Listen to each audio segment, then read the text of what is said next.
Today we are going to learn about Nissim Ezekiel's poem Enterprise. The poem is simultaneously metaphoric, symbolic, and allegorical as well. What we are going to explore of this man's poem presently prescribed in your syllabus, Enterprise, maybe the real truth under the skin. There is another possibility of getting the help of some theoretical observations made by several theorists, but that would be preferable later on. Presently we have here the ideas of this person in the poem Enterprise. Now, in order to understand the poem, we first have to understand the meaning of this word enterprise, and then we will try to figure out what this father of modern Indian English poetry, Nissim Ezekiel, has in his mind or had in his mind while he was writing this poem. Here we have a limited idea about the meaning of the word enterprise. An organization, especially a business or a difficult and important plan. Eagerness to do something new and clever despite any risks. So enterprise, maybe a group created something, that is the organization, maybe a business, and perhaps a difficult and important plan to execute, that is called an enterprise. Now we have to simultaneously understand what this person has in store for us in the poem. What does exactly he mean by the word enterprise in his poem, and why exactly he has given the title Enterprise. There is another point which is similar to this one, eagerness to do something new and clever despite any risks. Probably he is trying to do the same in his poem. He has this eagerness to do something new and clever as well despite any risks. Whether he has risks or not, that is not our concern, but we would certainly, or we should certainly, find out what is something new in the poem. Let us move back or go back to the poem directly so that we can understand its meaning line by line and its explanation. The poem, as we are aware of, certainly that it indicates a pilgrimage and a strict journey towards the destination. Because it is a journey and because it deals with the pilgrimage, it has a certain issue to deal with which has already been dealt in Canterbury Tales by Chaucer. Now, as we know about the Canterbury Tales by Chaucer, it is replete with irony, allegory, satire, and the contemporary society, the then society of that time. So, like the Canterbury Tales as projected and written by Geoffrey Chaucer, Nissim Ezekiel's Enterprise is somehow similar with that. This also is filled with ironical moments and dialogues, or rather words. The poem is also has a similarity with T.S. Eliot's poem The Journey of the Magi, and we will try to find out where is that similarity or where are those similarities. Now, if we turn back to the poem Enterprise, the first line says it started as a pilgrimage. But before that, I would like to give you this little bit information about Nissim Ezekiel if you want to know more about him, because I believe after the end of the poem you will try to do better, because you have to acquire the knowledge and an eagerness automatically will be there to understand about Nissim Ezekiel more. So beforehand I would like to present at least two books from where you can get the necessary informations if you would like to gather. One is this, Indianness of Two Indian Poets, Nissim Ezekiel and A.K. Ramanujan by Dr. Poonam Rani Gupta. This is available, readily available, so you can purchase it and you can read if you have interest about both the Indian poets. And another one is this, more famous, by Raja Rao, about the Nissim Ezekiel authorized biography. So these two books are very essential books. If you can order it online, you can have those books in your home delivered. Now, as we are talking about the poem's first line, that it started as a pilgrimage, I was talking about this pilgrimage. Now, it started as a pilgrimage. So pilgrimage is that it. So something has started, a pilgrimage has started, and it similarly suggests that same pilgrimage. Now we all have an idea about pilgrimage. Let me show you some pictures so that the idea will be more and more clear. Now, starting with this, the meaning of pilgrimage, we all have this certain idea, at least an idea, that the pilgrimage people who are traveling a long way to reach somewhere. You can also have this one where the people are gathering in a pilgrimage in a center, and these pictures are very regular and common even in our India. This is a very doodle way to paint a picture of pilgrimage, how they are traveling and they are going to a destination. This is a very famous pilgrimage store, or this is very popularly known as Hajj, where these people all around are gathered here. They all are pilgrimage. This is the center of the pilgrimage, and these people are coming here. So you have at least an idea about the pilgrimage. So when in the poem it started as a pilgrimage, it says that the writer or the poet, probably with the others, we will get this notion later on, is going to start a pilgrimage, a journey towards a certified, noted destination. So it started as a pilgrimage.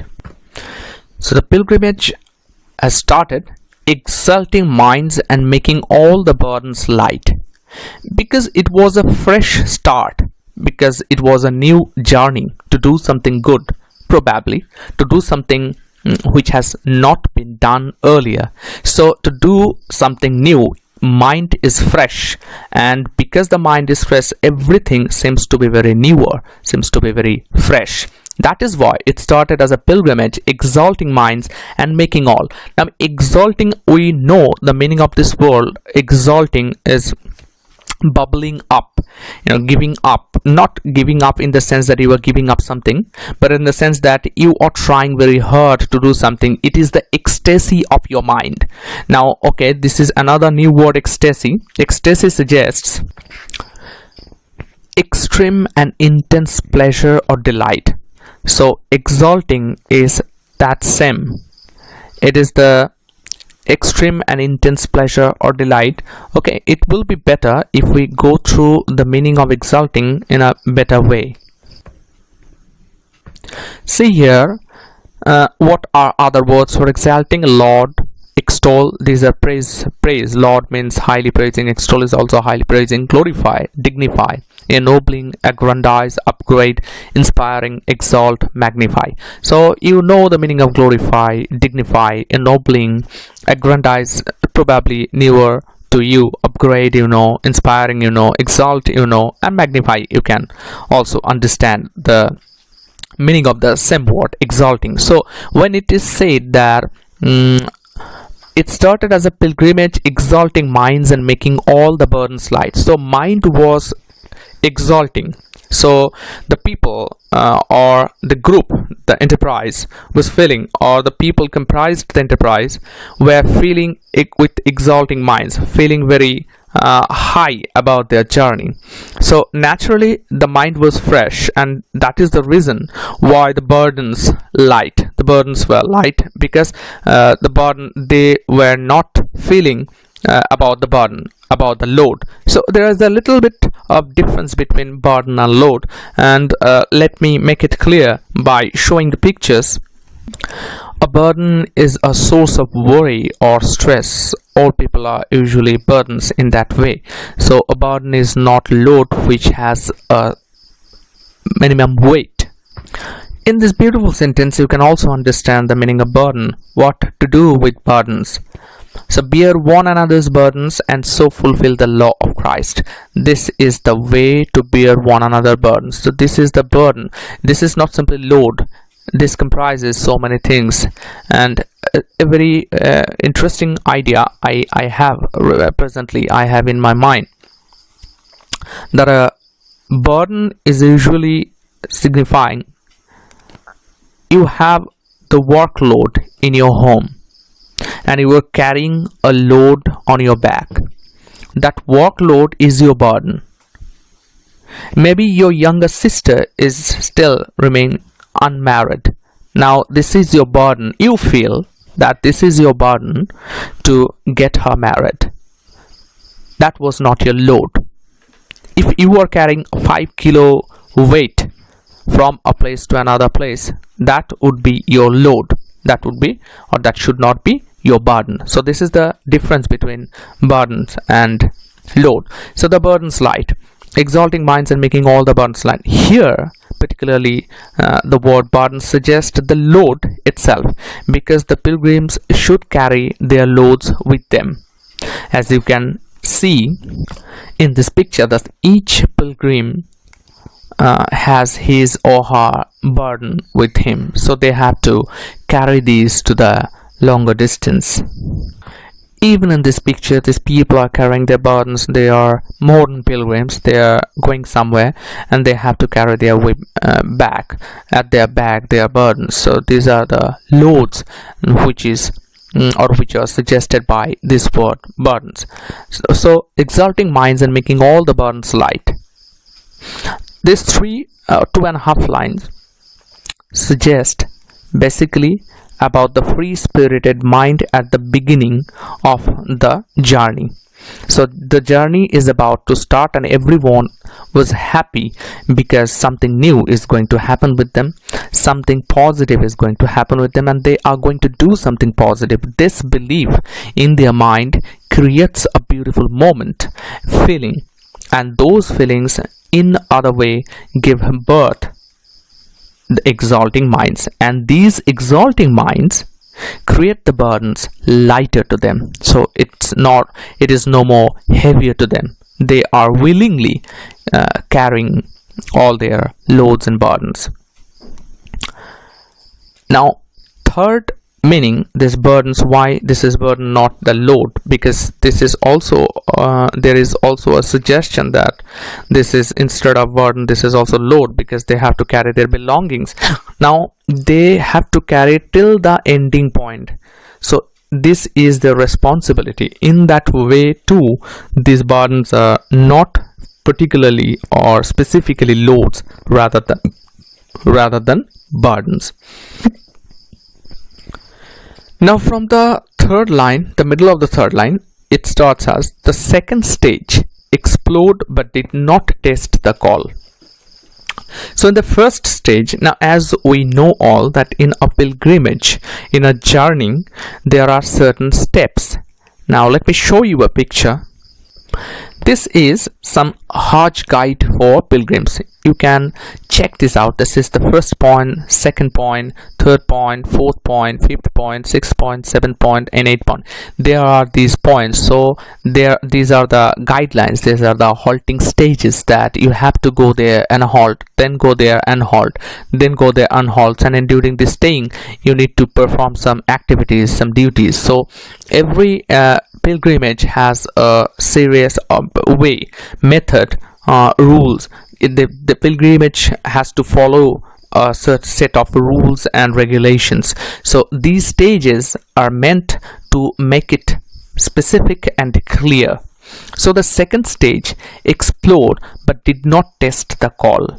Now there is one word which we need to explain. This gets our attention. Explode. The second stage, explode. So the first stage was the exalting minds, where they feel the burdens light or lighter.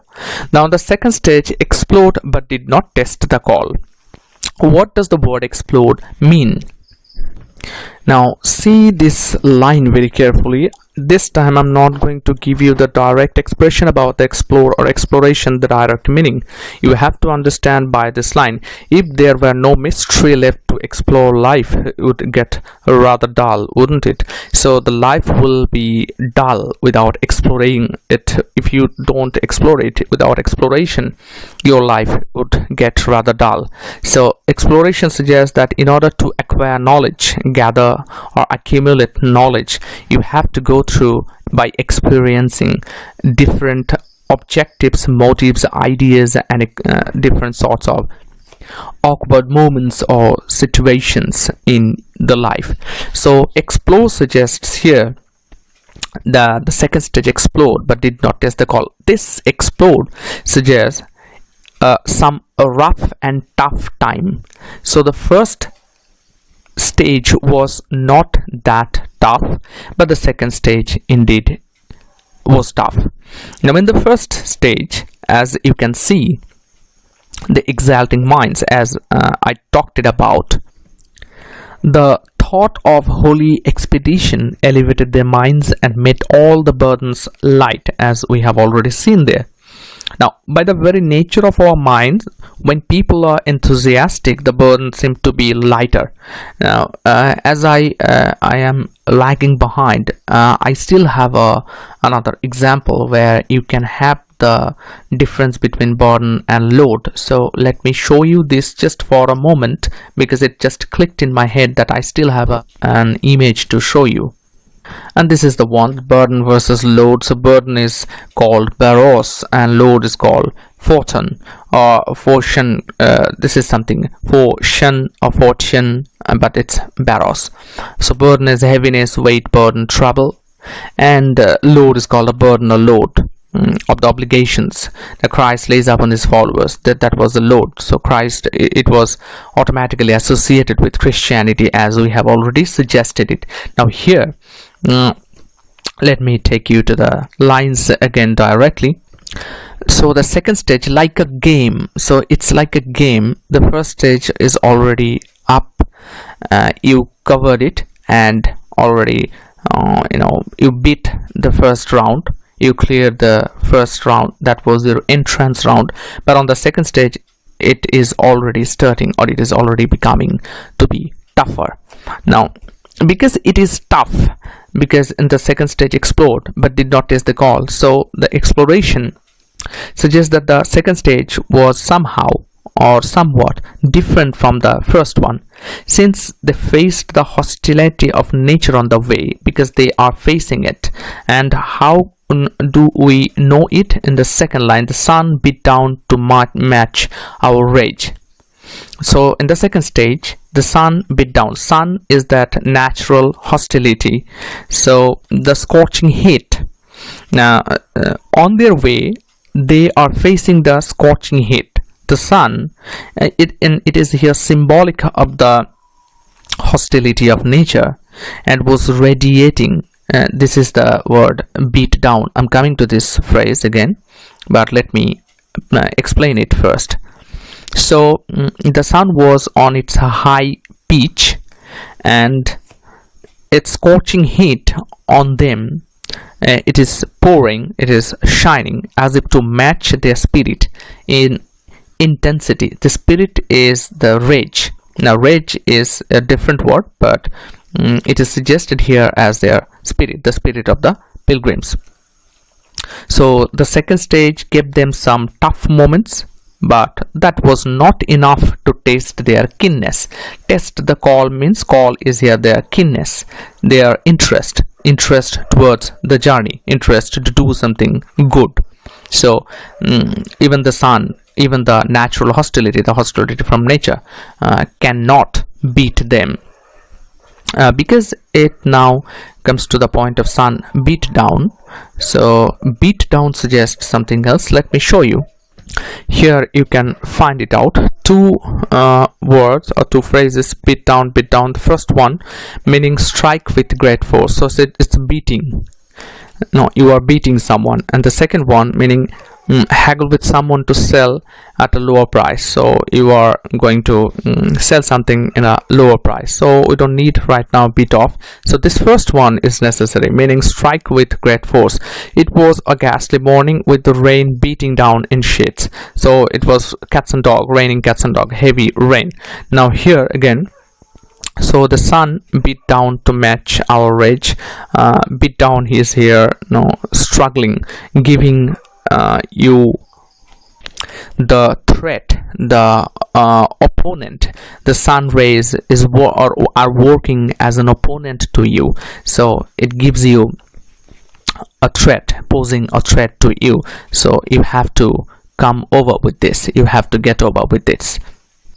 Now the word rage is here. Rage, we know, is this a feeling of violent anger that is difficult to control. So we know the meaning of rage, but rage is here the spirit of the pilgrims who are going to the destination.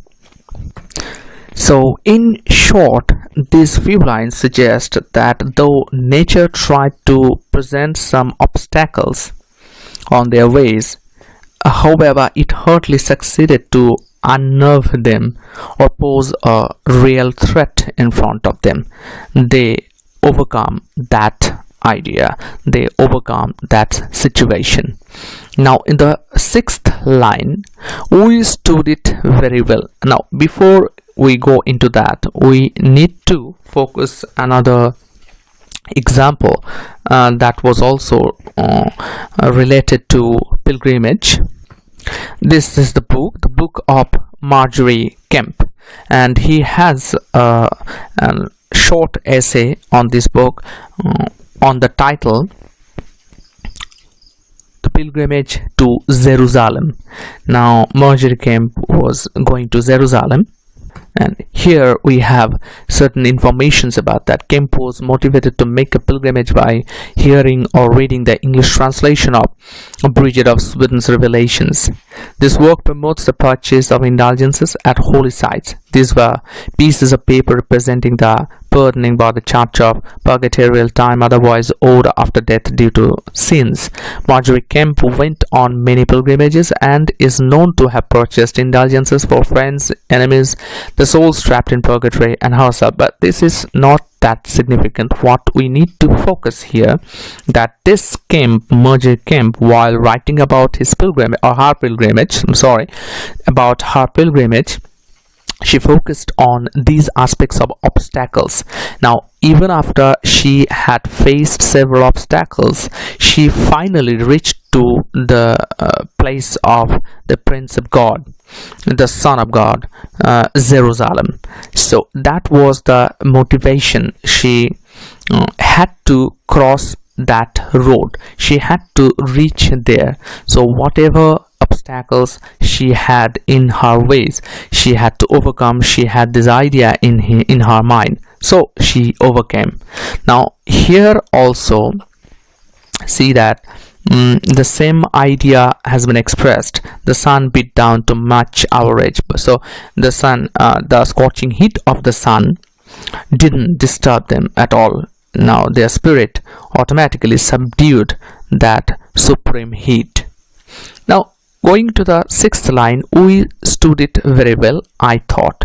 Okay, one more idea is here in the fifth line, and that is that for the first time here the poet mentioned our, the word our. So this is the important note, that the poet uses the first person pronoun our, probably to indicate that he was a part of the group. So he was also a part of the group, and he was also walking towards the destination. Now moving on to the sixth line, we stood it very well, I thought, observed and put down copious notes. Now the line we stood it very well probably suggests that everything went well so far. There was no disturbance at all. All of the group members were perfect and healthy. So there were no disturbances at all they were facing. So went well so far. Especially they could withstand the outrage of the sun. They also kept themselves busy observing and taking lengthy notes on various things. The farmers were selling and buying, and on the ways of snakes and goats. Here you can find it. So we still did very well, I thought. Observed and put down copious notes on things. What kind of things? The peasants sold and bought. So what were the peasants were selling and buying? The way of serpents and goats. So about the ways of serpents, where they lived and which ways they took. The serpents and goats both. These were their noteworthy factors. They were taking copious notes. Now what does the word copious suggest? Generally, copious suggests that abundant in supply or quantity, and there are so many synonyms: abundant, superabundant, plentiful, ample, profuse, full, extensive, considerable, substantial, generous, bumper, lavish, fulsome, liberal, bountiful. Now, as for example, let us get the first one. I try to take copious notes on song quality. So this, see there, copious notes, and you can also have here the copious notes. So the same phrase again, observed and put down copious notes. So they were taking different and several notes because it suggests that abundant in supply or quantity. So there is no scarcity at all. Now here, before that, observed and put down copious notes. Put down, writing down. So they are writing copious notes. Now, what about observed? We have to understand what does the meaning of observe, or what is the meaning of this word, particular word, observed. Observe suggests, see that, watch, notice, note, see, regard, remark, follow, keep, respect, look at. We usually understand watch, notice, note, see, regard, etc. So when the poet says that observed and put down copious notes on things the peasants sold and bought, the way of serpents and goats. The lines are not that simple, because there is an inherent irony lying here. And most interestingly, even if we come to the part of irony, before there is a satire. In this stanza of the poem, the poet has satirically described what they were doing, the pilgrims were doing during their journey. He actually indicates to show that how people gets distracted from the main mission. They were wasting their time and energy taking notes on the humdrum aspects, the common daily aspects of life, and on curiosities which were certainly not their aim. Why not their aim? Because the way of serpents and goats, these curiosities, or the peasants sold and bought, watching the peasants sold and bought, these are the factors should not be their concern. Now, who are the peasants? These people are peasants, basically farmers. So the peasants sold and bought the way of serpents and goats. So here the poet tries to focus that people get distracted when they shift their concentration from something else to something else. If you want to get your aim achieved, then you should follow the ways you have already applied for you. Never stop.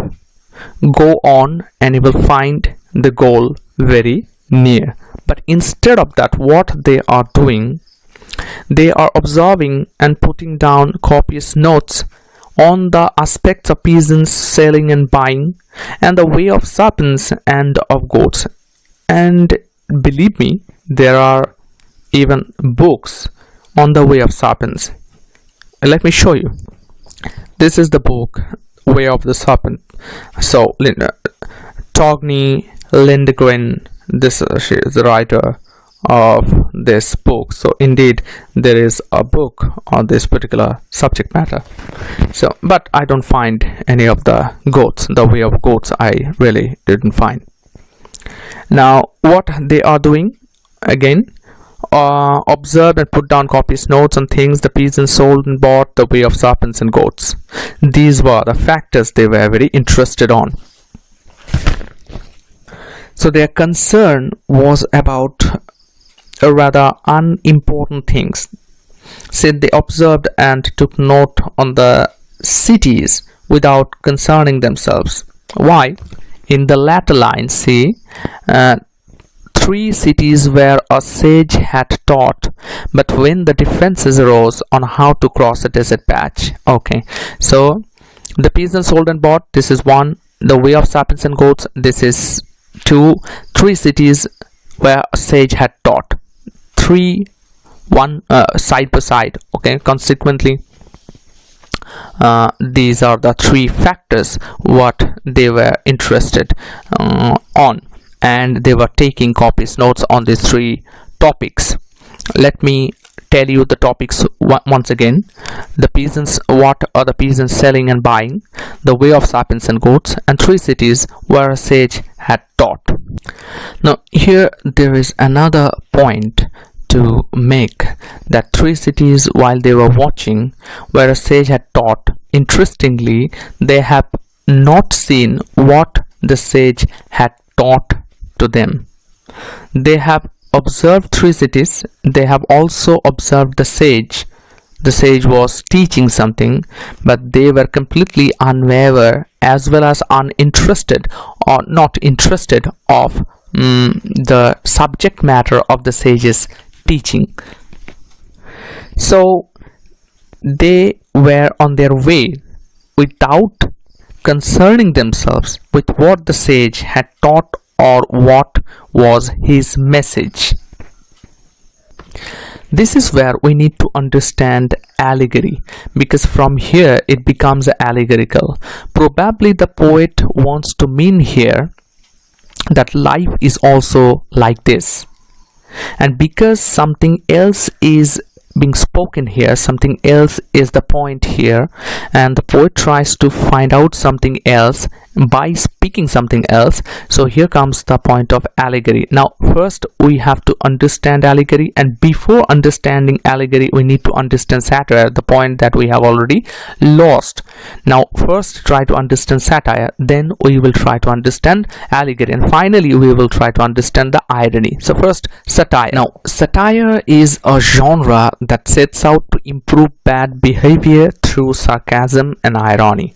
So it has to be sarcastic and ironical. So both sarcasm and irony must be there in satire. Now we have already explained why this is satiric, because the people, the pilgrims were going somewhere, they already forgot about their ways, they already forgot about their aims. Now they were busy by taking notes on certain trivial factors. So the pilgrimage was not important for them right at that time.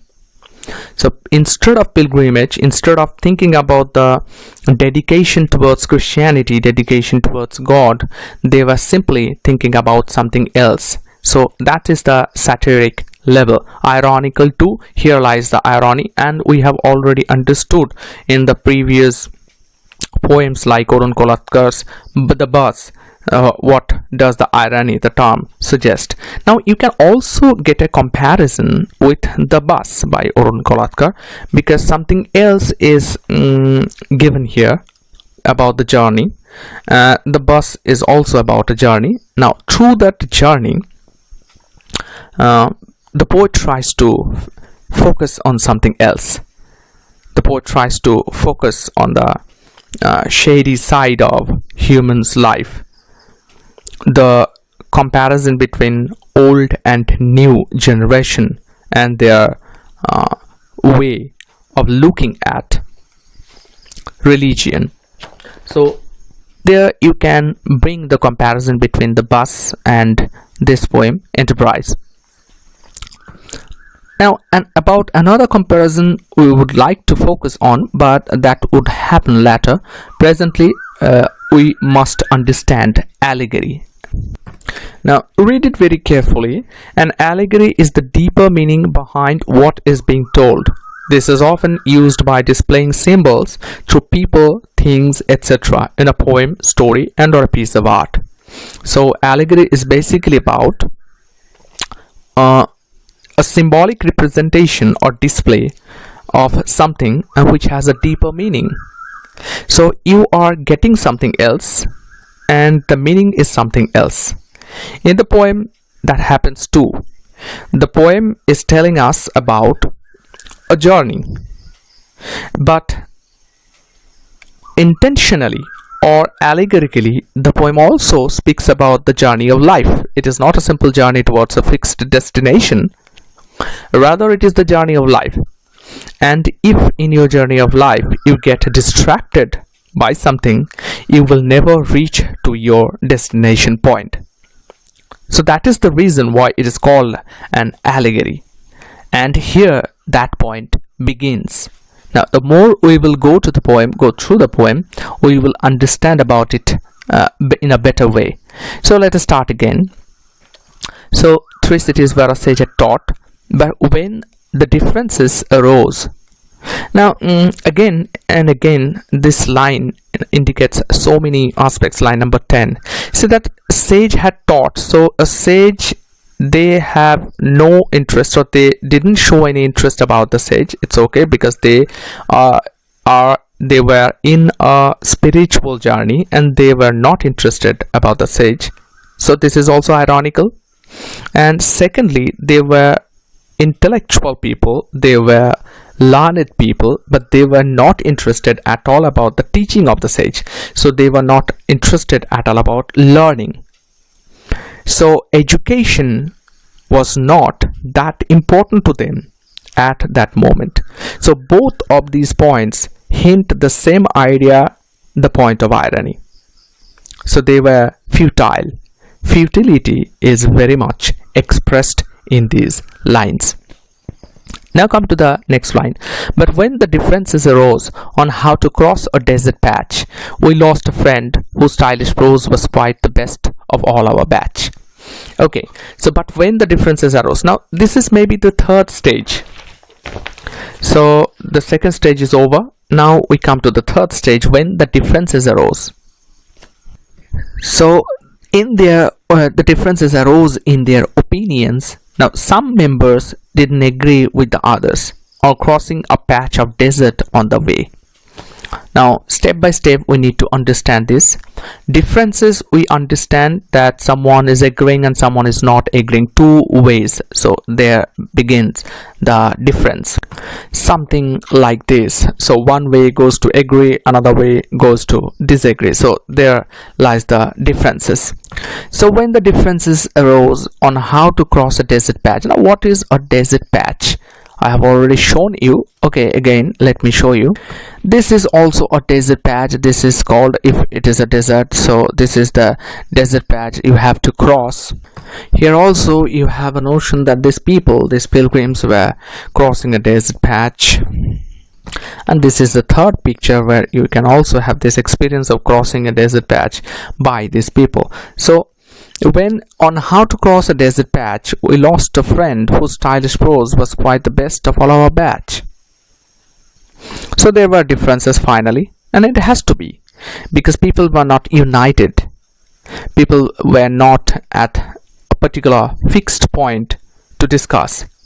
There are people with different opinions, naturally that must be happen. So when the differences arose on how to cross a desert patch, we lost a friend whose stylish prose was quite the best of all our batch.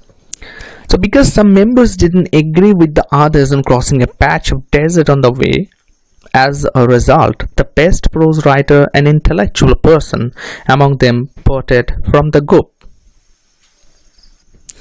So we see that a holy journey for a noble cause no longer holds its integrity.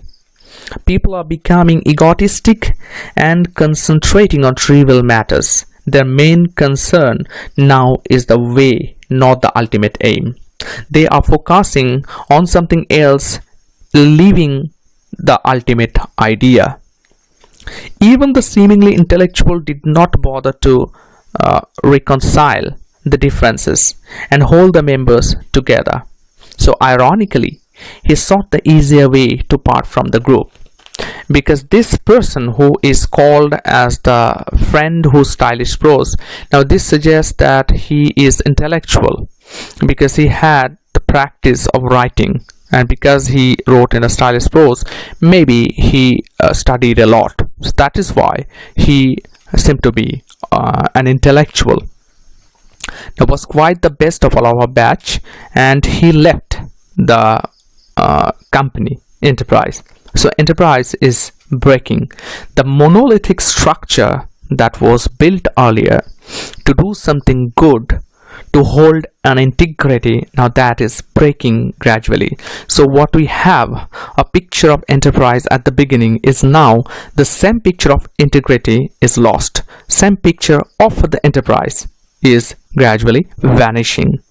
So the ego comes in, and once the ego comes in, naturally, if you have a good relationship with others, that should be lost. Now as for this friend who was supposed to be the best among the batch with his stylish prose and intellectual ideas, he took the shortest way to leave the group. Now he was there not to face the challenge. So if you are directed to go somewhere with your willingness, and if you move back because the ways are dangerous, it is very much clear to us that you are not ready for the job. You are not the appropriate guy. So why did you take the risk? Why did you take the path? Why did you take the challenge if you are not ready at all to face the challenge? So this is the futile attempt, the inward futility of the Enterprise. So it is no more an object of integrity, integration, a complete being, complete whole. That completeness is actually a fake one, and this is clearly ironical. Now you can here also get an example, a comparison with the Dawn at Puri by Jayanta Mahapatra, because the dawn is no more that beautiful romantic dawn of Puri. It was rather a presentation of hunger and the devastation of the mother India. The beauty is not at all the beautiful. It is rather a destructive sight to catch. Now come again to this point. So we lost a friend whose stylish prose was quite the best of all our batch. A shadow falls on us and grows. Now it was inevitable. This shadow has to be fallen on the group, and it has to be grown up. It should be gradually, taking its root into the group of the pilgrimages. So naturally, after one friend left the group, a shadow of friction and conflict befalls the Enterprise and continues to grow, or continued to grow. It doesn't matter whether I am speaking in past tense or present tense. You just have to follow the ideas. They now lacked the zeal with which they started. So what was at the beginning, the picture somehow is changed right now. The zeal was completely lost. Now if you go back to the beginning, it started with the pilgrimage exalting minds. Now that exalting minds are clearly absent in the shadow, because shadow automatically replaced that exalting mind from the pilgrims. So a shadow falls on us and grows. Another phase was reached when we were twice attacked and lost our way. So the phase and the ways are continuing. In the next phase of the journey, some local or external forces attacked them on the way. Now it was another test, just like the scorching sun. This was another test that they were attacked by the local forces or external forces. As a result, they lost their way. See that? Twice attacked and lost our way. So it seems that in the quest to save themselves, they didn't even bother that they were losing the way. So it was more important for them to save their lives, not the ultimate goal. So they are not ready to reach to the goal. They were rather becoming very busy to save their lives. So these are also symbolic. Now here you need to understand the difference. This is the difference between allegory and symbolism. Now, an allegory is a story or poem which can be interpreted to reveal a hidden meaning, typically a moral or political one. Symbolism is the method of representing things by symbols or of imbuing things with a symbolic meaning or character.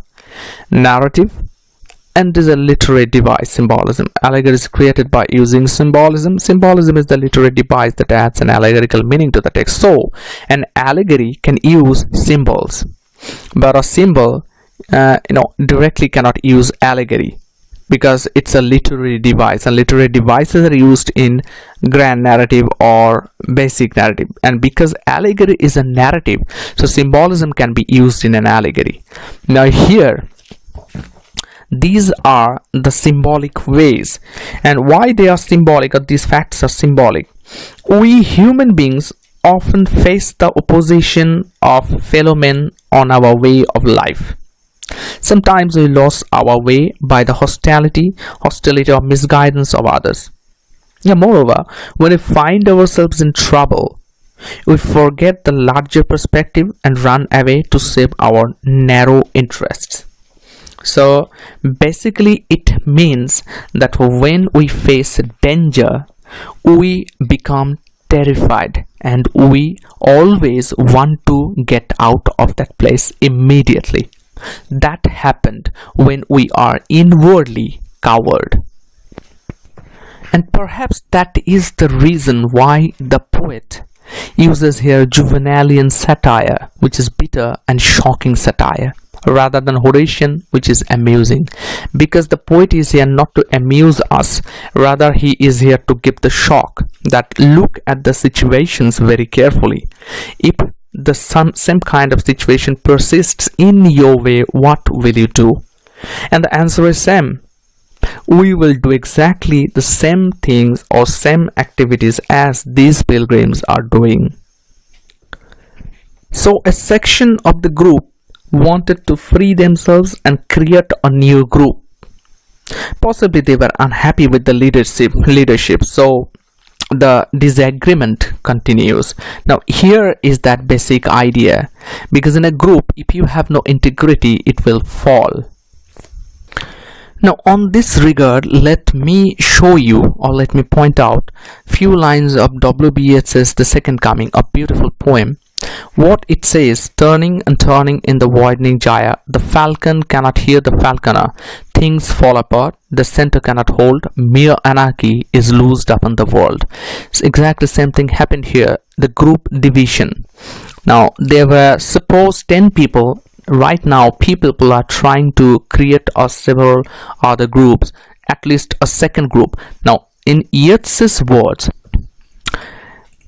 what it says: things fall apart, the center cannot hold, mere anarchy is loosed upon the world. If the center is not a stronger one, if the center is a very loose or not firm enough, then the center cannot hold everything it has to be. Now the idea of losing the center is here clearly applicable. Now the Second Coming reminds us of all these, where a section claimed its liberty to leave the group. The poet is here saying that I tried to pray. So I tried to pray. Pray here suggests definitely not prayer. Prayer suggests that he tried to make them understand. He tried to explain. Actually, in that situation, the narrator had nothing to do but pray. This is another way of expression. One is that the explanation, logical explanation, another is praying. So So he prayed that God might solve the issues. So this prayer may suggest that he is praying to the God, that it is only God who can solve these issues. The group leader was helpless and tried to assure others by saying that they were near the sea, and so the destination was at hand. So our leader said that he smelt the sea. We noticed nothing as we went, a straggling crowd of little hope, ignoring what the thunder meant, deprived of common needs like soap. Now, smelling the sea is an option that the leader is trying to figure out that their end is almost near, the destination is very near, and therefore he is smelling the sea. We noticed nothing as we went, but probably it was a false hope from the leader, because as they progressed, they could see nothing. They now looked like a group of aimless and hopeless wanderers. See, a straggling crowd of little hope. Straggling crowd, you can understand. If you not, let me show you a picture. This is what the poet means here. The straggling crowd. So here, the straggling crowd of little hope. So their hope is almost vanished, almost gradually diminishing. Ignoring what the thunder meant, deprived of common needs like soap. Ignoring what the thunder meant. Now they are probably too tired. They were too tired to understand what thunder meant. Now all of a sudden, from where did this thunder come? Now the group ignores the thunder, which is probably nothing but the inner voice of man. It should have guided the group. Man, deprived of the inner voice or insensitive to the call of his own soul, invariably rushes into impediments or dangers. And that's why ignoring what the thunder meant, deprived of common needs like so. Here there is a little reference to what the thunder said. It's not thunder meant, what the thunder said of the wasteland by T.S. Eliot. Follow here. This is the fifth part of T.S. Eliot's The Wasteland. After the torchlight red on sweaty faces, after the frosty silence in the gardens, after the agony in stony places, the shouting and the crying, prison and palace, and reverberation of thunder of spring over distant mountains, he who was living is now dead. We who were living are now dying. With a little patience. These three lines are very important. He who was living is now dead. So this is the dead land. This is the wasteland. There is no ray of hope. There is no spirituality. So is here. There is no ray of hope, of little hope, and there is therefore no spirituality at all. And that is why there says, we who were living here now dying with little patience, because all are dying, and this death is the spiritual death, none other than the spiritual death. Now here again, they didn't have any idea of what was happening around. Seemingly they were exhausted and lost their faith by now. The entire enterprise was reduced to a motiveless ritualistic exercise. They were physically drained too. Some members were not able to walk anymore, and the others just bent down with pain. So the whole enterprise is now shattered, devastated, and come to the dust. The line that deprived of common needs like soap, they are now even depriving of the common needs like soap. They are not getting even the soap with them. So the basic amenities, the basic things that a person needs at the time of his or her dejected state, disappointment, to clean himself or herself. So soap is the little minimal and basic criteria at the time, and even the soap is not or was not available with them at the time. So the wanderlust, that means a strong desire to travel and explore the world. At the beginning, that it started as a pilgrimage, exalting minds and making all the burdens light. That same wanderlust here, that strong desire is now vanished, completely lost, and to travel is not possible because they are dejected, tired, and exploration of the world is not possible because they are completely lost. So the wanderlust is not associated with them at all. So here at the end of the poem, see that deprived of common needs like soap, they are completely devoid of. Deprived is not getting the right item, not getting the right kind of objects. So some were broken, some merely bent, when finally we reached the place. See that this is the condition. Some were broken, some were merely bent. When finally we reached the place, we hardly know why we were there. So the monolithic structure is completely broken. Now you have to understand what is called a monolithic structure. This is called a monolithic structure, a single pillar. So there is no joint, a construction, completely straight. So this is the monolithic structure. This enterprise, this is the enterprise, but the enterprise at the end is completely broken. So a new kind of analogy, new kind of analysis just was begetting from that. Now this reminds me, and just the last lines, last few lines here, some were broken, some nearly bent, when finally we reached the place, we hardly know why we were there. These lines remind me of Jacques Derrida, the French philosopher, one of the significant quotation. Now this one, I was wondering myself where I am going. So I would answer you by saying first that I am trying precisely to put myself at a point so that I do not know any longer where I am going. So it is the lost way. It is not any straightforward or distinct answer. So it is not possible that you should have always a distinct answer. So to put myself at a point so that I do not know any longer where I'm going. So I'm trying not to give you the answer. Now this happens here. When finally we reached the place, we hardly know why we were there. The pilgrims were so exhausted, tired and frustrated, literally. They reached their destination or goal. However, there is no joy of fulfillment on their faces. Instead, they wonder why they undertook the journey. Why did they undertake the journey?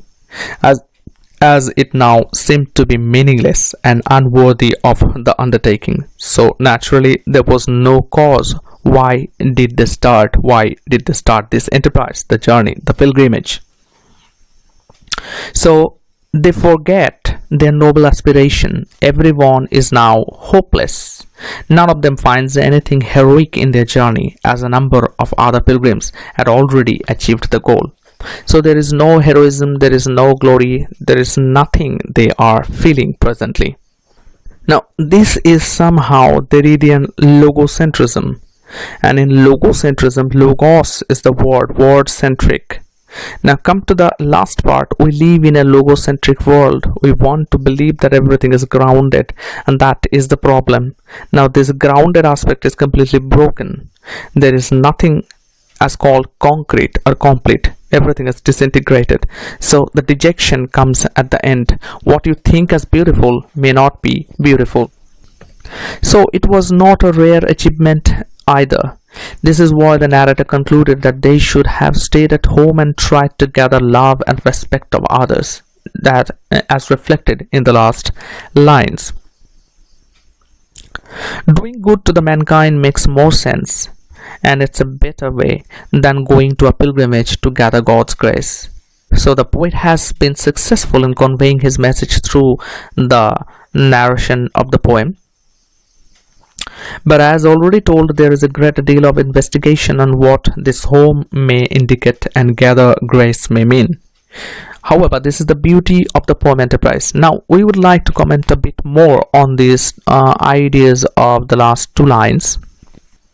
At the end of the journey, there is a complete disillusionment. Was the journey worth undertaking instead of bringing any sense of fulfillment? The trip had only darkened every face. The pilgrims here like the Magi in Eliot's poem. Here, see that a cold coming we had of it, just the worst time of the year for a journey, and such a long journey. The way is deep and the weather sharp, the very dread of winter, and the camels galled, self-refractory, lying down in the melting snow. There were times we regretted the summer places and slopes, the terraces, and the silken girls bringing chocolate. So we need to understand that just the worst time of the year for a journey, and such a long journey. So we all have to get to that, such a long journey in the worst time. Now this disillusionment, as we are talking about, it indicates the futility of the whole enterprise. The struggles on the way, the deprivations the group undergoes, and the failure to compromise the intention of the journey with its end are succinctly, precisely brought out in the final clinching line of the poem, "Home is where we have to gather grace." While many poets are satisfied with just a glimpse of the truth, Ezekiel probes the feelings of the personal loss and deprivation till ultimately he reaches the core of the truth. This is one of his main characteristics. Scores of these poems are obviously written for personal and therapeutic purposes. Now in this poem, a situation is viewed with an ironic angle, with the hope that it would offer some consolation, a steel point, or some momentary stray against the feelings of loss and deprivation. The enterprise, which was started as a pilgrimage, ultimately filled a sense of loss in the group members. Some were broken, some merely bent, Ezekiel says. So the concluding stanza throws light on the whole event. Now, some critics also suggest that the word home indicates the poet's commitment towards the home in Mumbai. When viewed in the context of this other poems like Background Casually, it seems like Ezekiel wanted to reconcile himself to his home after staying away from it for a long time. It is also apparent from one interview where he said that I have a strong sense of belonging not only to India, but to this city. Now there are many critics who feel this poem as in search of the meanings of life's journey. Our life also begins with high expectations, but we often deviate from the aim of our face. Tough challenges in the middle. Aim or face tough challenges in the middle and finally reach the last stage without much achievement. So naturally there are lots of interpretations about this poem. One is metaphoric, as we have already explained it, allegorical, that was also explained, and ironical, that was too explained. Now if you have any problems, now let me before that let me tell you another aspect, that this poem is also somehow similar with several other poems. Some of them I have already mentioned, but one critical perception that I can still give it to you, and that is the deconstruction. That has already been said to some extent in the analysis of the other poems, the earlier poems. Now you can apply the same concept of deconstruction in this poem. If you have still the problem, if you face the problem still, you can comment me that send the comments that I still have the problem. How can I explain with the theory of deconstruction? I can help you then. Till then, it's okay.